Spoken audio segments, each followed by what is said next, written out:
Master Tiger.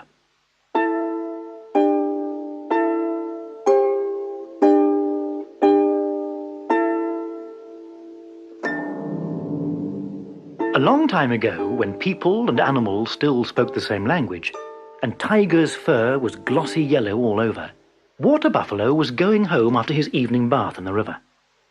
He was humming a little song, his nose high up in the air. At that time, he still had a straight nose and upper lip. But with his nose pointing skyward, he didn't notice Tiger following him until he heard a purred "Good evening" right at his side. Buffalo would gladly run away, but he didn't want to look like a coward, so he just continued on his way with Tiger chatting beside him. "One doesn't see you much in the forest anymore," said Tiger. "Is it because you're still working with man?" Buffalo nodded. "Well, isn't that strange? I just can't understand it. Why, man has no claws, no poison, no special strength, and he's so tiny. How can you accept him as your master?" I don't quite understand it myself," said Buffalo. "I suppose it's because of his intelligence." What?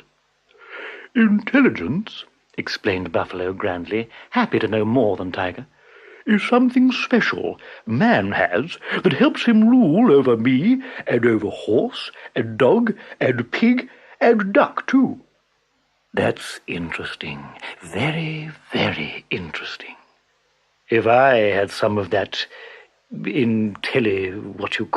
life would be much more agreeable.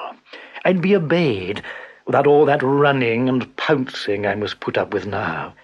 I just lie in the grass and choose the fattest beasts for my dinner. Do you think man would sell me some of his intelligence?" I don't know," mumbled Buffalo. "I'll ask him tomorrow. I don't suppose he'll dare say no to me," growled Tiger, and he disappeared into the dusk.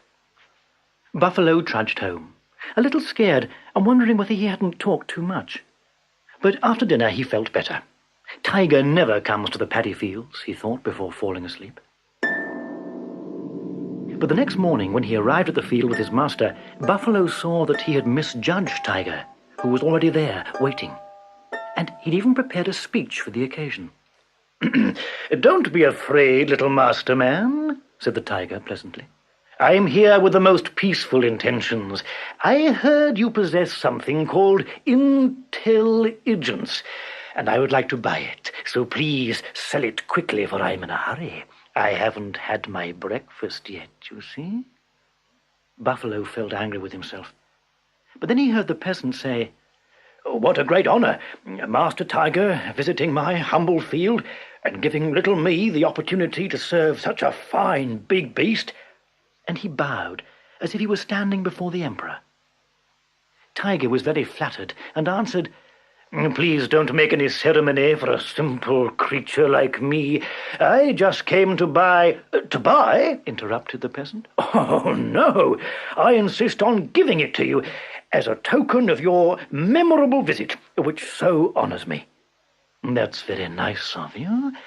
I never thought man had such good manners," purred Tiger. But he was thinking, what a fine morning. First I'm greeted like a king, then I get intelligence at no cost at all, and then I eat the peasant as an appetizer and Buffalo for breakfast. This thought made his eyes glitter like two green stars as he said, "You'll give it to me right now, won't you?"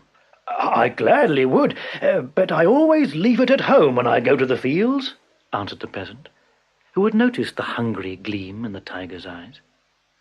"You see, it's too precious to risk losing, and anyway I don't need it out here, but I'll run home and fetch it for you." He took a few steps and then hurried back again. "Did you just say you hadn't had breakfast yet?" "Yes," said Tiger. "Why do you ask?" "Oh, because in that case I can't leave Buffalo here. You might eat him." "I promise I won't. Please hurry up."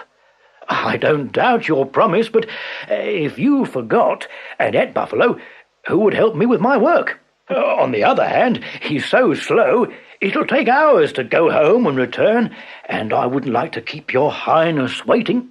Of course, if your Excellency let me tie you to the tree over there, I could safely leave Buffalo here. Tiger agreed. I'll eat them a little later on, that's all, he thought, while the peasant tied him securely to the tree, and his mouth watered as he imagined the taste of the big, grazing buffalo, the tiny brown man, and the unknown thing called intelligence. After a while, the peasant returned. "Did you bring it?" asked the impatient tiger. "Oh, of course," answered the peasant, showing him a shining thing on a pole. "Then give it to me quickly," ordered Tiger. The peasant obeyed. He passed the bright flaming torch under the tiger's whiskers, and they started to burn.